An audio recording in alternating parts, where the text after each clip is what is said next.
Selamat datang kembali di channel Kai Cinema. Buat yang telah mensupport channel ini, saya ucapkan banyak-banyak terima kasih. Saya doakan semuanya dalam keadaan sehat selalu. Pada video kali ini, saya akan menceritakan sebuah film bergenre crime. Judul filmnya Blood Simple, rilis tahun 1984. Film pertama dari Joel dan Ethan Coen. Film yang menghadirkan kompleksitas karakter dengan tema kesetiaan, komitmen dan paranoid. Film ini banyak mendapat acungan jempol dari para kritikus. Tanpa basa-basi, kita langsung saja ke alur ceritanya. Tapi sebelumnya jangan lupa untuk mendukung channel ini ya, dengan cara mensubscribe dan mengaktifkan loncengnya.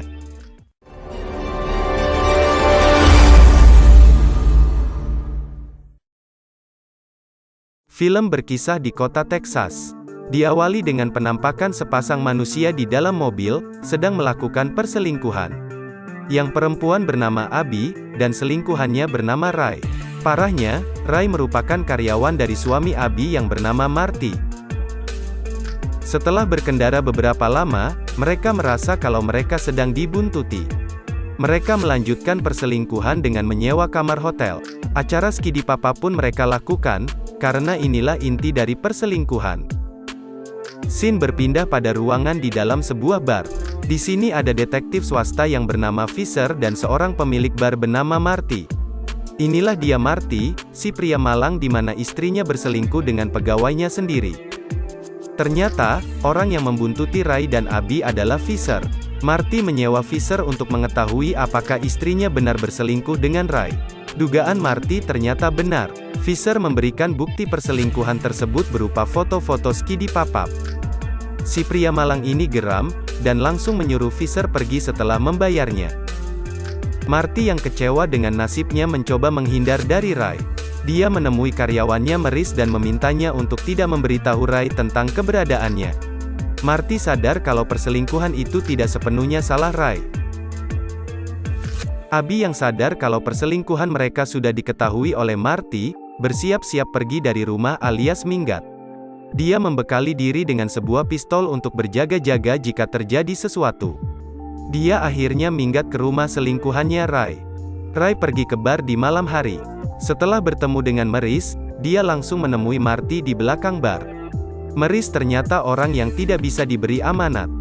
Ray dan Marty bertemu di belakang bar.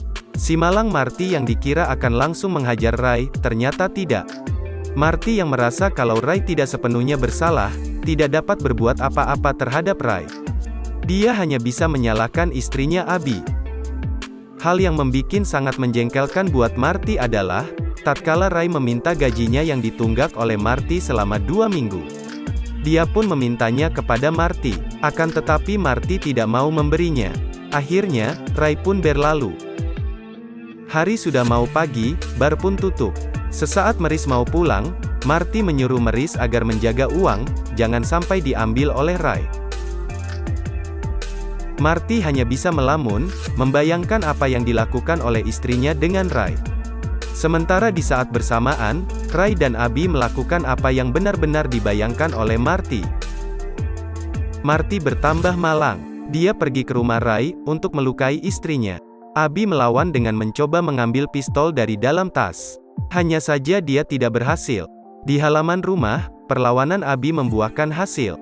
Dia mematahkan jari Marty dan menendang bola pingpongnya, yang mengakibatkan Marty kesakitan dan muntah-muntah.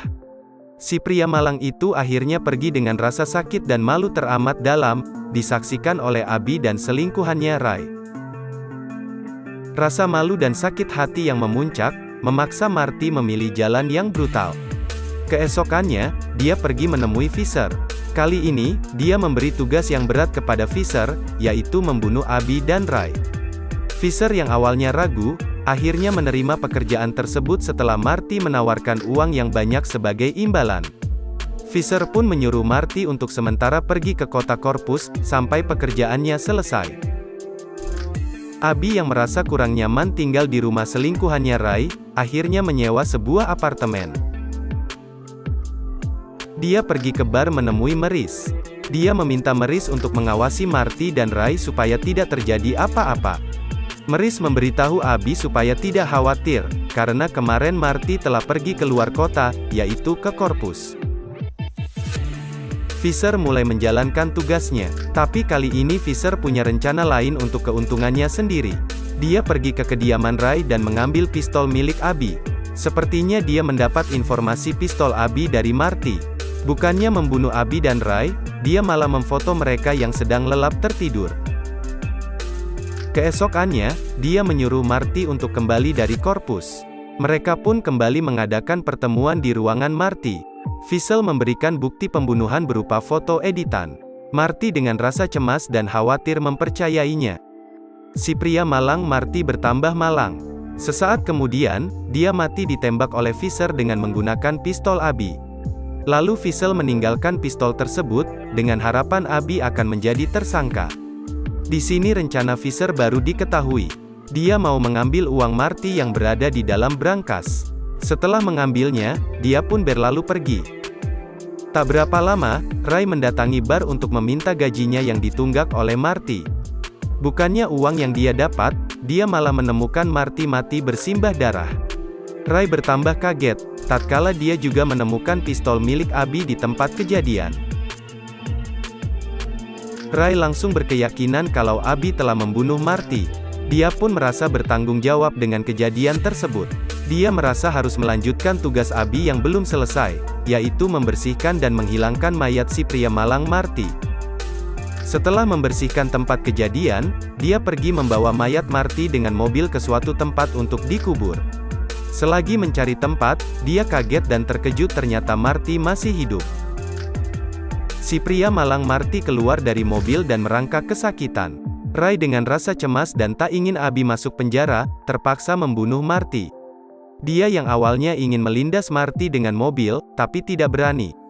Lalu dia beralih dengan menggunakan sekop untuk menghajar Marty sampai mati, tapi tidak jadi. Kasihan dan rasa cemas bercampur aduk di kepalanya. Akhirnya dia menggunakan cara yang lebih ekstrim, yaitu mengubur Marty hidup-hidup. Dengan rasa kasihan, dia terpaksa melakukannya. Sementara si pria malang Marty hanya bisa berteriak. Di tempat lain, Fisher yang merasa kalau pekerjaannya bersih ternyata keliru. Dia menyadari kalau korek apinya ketinggalan di tempat kejadian dan itu bisa dijadikan sebagai barang bukti. Dia memulai rencana tambahan untuk menghilangkan jejaknya, dan mulai mengawasi Abby dan Ray di apartemen baru Abby. Setelah selesai mengubur Marty, Ray pergi menemui Abby di apartemennya. Di sini kesalahpahaman terlihat. Ray yang meyakini kalau Abby telah menembak Marty, memberitahu kalau dia telah membersihkan semuanya. Dia juga berkata kepada Abby, kalau kita harus bersembunyi dan pindah ke tempat lain sambil merencanakan langkah berikutnya. Abby yang tidak tahu apa-apa, merasa heran dan bertanya kepada Ray apa sebenarnya yang terjadi. Saat kebingungan berlangsung, Fisher yang sedang mengawasi menjalankan rencana tambahannya. Dia menelpon Abby dan berpura-pura sebagai Marty.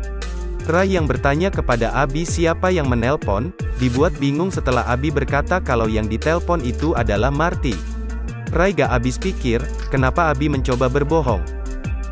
Ray pun yang merasa Abby berpura-pura tidak tahu tentang pembunuhan Marty, tidak menceritakan semuanya. Dia lalu berkata kepada Abby, bahwasannya pistolnya ketinggalan, sambil mengeluarkan dan meletakkan pistol Abby di atas meja. Ray berharap Abby mengakui sendiri pembunuhan Marty. Tapi ternyata tidak, Abby malah menjadi sangat kebingungan. Sementara itu, Fisher masih mengawasi mereka berdua. Sampai detik ini, mereka tidak mengetahui tentang Fisher. Fisher melanjutkan rencananya. Kali ini dia berpura-pura sebagai Marty dan meninggalkan pesan buat Maurice. Dia berkata kalau Ray telah menghancurkan brankas dan mencuri semua uangnya.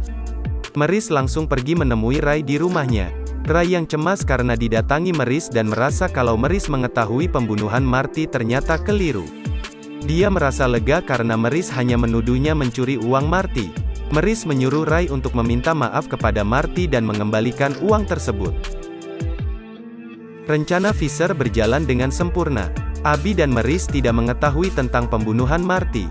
Sementara, uang Marty yang dia ambil menjadikan Ray sebagai tertuduh. Fisher pergi ke bar untuk mencari korek apinya yang ketinggalan. Dia kaget melihat tidak adanya jasad Marty di ruang kerjanya. Tak berapa lama, Abby datang. Fisher langsung bersembunyi. Abby melihat ruangan Marty yang berantakan. Dia juga melihat brankas Marty yang hancur karena bekas pukulan. Dia beranggapan pelakunya adalah Ray. Keesokannya, Abby langsung menemui Ray. Kesalahpahaman dan kebingungan kembali terjadi. Abby melihat Ray sedang berkemas dan ingin pergi. Dia menduga Ray melakukannya karena telah mencuri uang Marty. Sementara, Ray berkemas dan ingin pergi dikarenakan pembunuhan terhadap Marty. Ray masih bingung kenapa Abby masih menutupinya. Sedangkan Abby juga bingung dan masih bertanya-tanya apa sebenarnya yang terjadi. Akhirnya, Ray berkata kepada Abby kalau Marty dia kubur hidup-hidup. Di sini Ray masih beranggapan kalau Abby yang telah menembak Marty. Abby yang berpikir kalau telah terjadi sesuatu antara Marty dan Ray pergi menemui Maurice. Dia berkata kepada Maurice kemungkinan Marty telah mati dan meminta Maurice untuk mencarinya. Maurice langsung membantah perkataan Abby. Karena, sebelumnya dia mendapat pesan dari Marty kalau Ray telah mencuri uangnya. Pesan yang dikirim oleh Fisher yang berpura-pura sebagai Marty. Setelah dua kejadian, penguburan dan pencurian uang Marty, Abby mulai tidak mempercayai selingkuhannya Ray. Maurice pun meminta Abby untuk menjauhi Ray. Ray yang merasa tidak pernah melakukan pencurian uang Marty, pergi ke ruangan Marty di bar. Dia menemukan foto editan Fisher yang menggambarkan tentang pembunuhannya dan Abby. Dia mulai curiga, sepertinya selama ini ada orang yang mengawasi mereka. Kecurigaannya terbukti. Saat ingin pulang, dia melihat mobil yang sama yang membuntuti dia dan Abby beberapa hari yang lalu. Dia mulai berpikir, kalau penembakan terhadap Marty bukan dilakukan oleh Abby, melainkan orang yang sering membuntuti mereka. Ray pergi ke apartemen Abby. Dia pun mulai waspada dan berjaga-jaga.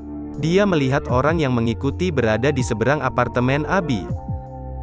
Sesaat kemudian, Abby datang. Kesalahpahaman kembali terjadi. Abby merasa Ray datang untuk menyakitinya. Padahal Ray mencoba melindungi Abby dari orang yang membuntutinya, yaitu Fisher. Tak berapa lama, Ray langsung mati setelah ditembak oleh Fisher. Fisher juga mencoba menembak Abby, tapi tidak berhasil. Abby langsung kaget dan masih tak mengerti apa sebenarnya yang terjadi. Setelah membunuh Ray, Fisher datang ke apartemen Abby.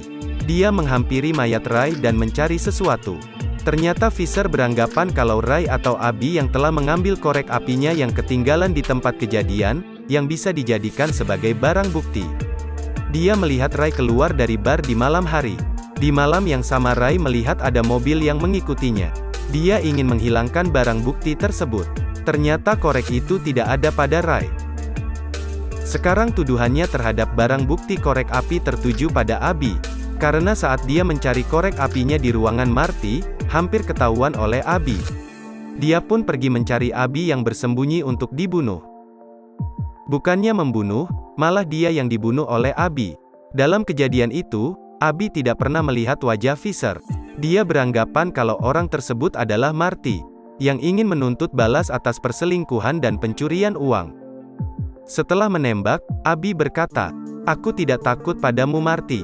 Fisher yang sedang sekarat, mendengar perkataan Abby tertawa terbahak-bahak. Mendengar tertawa Fisher, Abby baru menyadari kalau orang yang mengincar mereka bukan Marty.